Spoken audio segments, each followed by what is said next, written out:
ವಿಜಯ್ ನಾಯಕತ್ವದ ಭೀಮಾ ಈ ಸಿನಿಮಾ ಮುಖ್ಯವಾಗಿ ಯುವಜನತೆಯ ಭವಿಷ್ಯದ ದೃಷ್ಟಿಯಿಂದ ಮಾಡಿರ್ತಕ್ಕಂಥ ಸಿನಿಮಾ.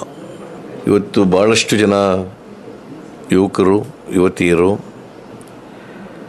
ಮಾದಕ ವಸ್ತು ಅವಳಿಗೆ ಬಲಿಯಾಗಿ ತಮ್ಮ ಭವಿಷ್ಯವನ್ನು ಹಾಳು ಮಾಡ್ಕೊಳ್ತಕ್ಕಂಥ ಅನೇಕ ಸನ್ನಿವೇಶಗಳನ್ನು ನಾವು ನೋಡ್ತಾ ಇದ್ದೀವಿ.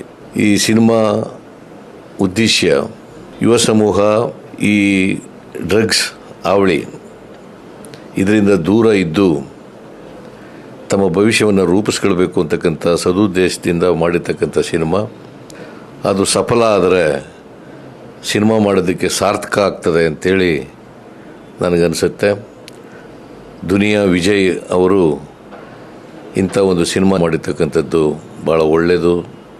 ಸಮಾಜದ ದೃಷ್ಟಿಯಿಂದ, ಯುವ ಸಮೂಹದ ದೃಷ್ಟಿಯಿಂದ ಇದು ಯಶಸ್ವಿ ಆಗಲಿ ಅಂಥೇಳಿ ನಾನು ಪ್ರಾರ್ಥಿಸ್ತೇನೆ. Thank you so much. Thank you.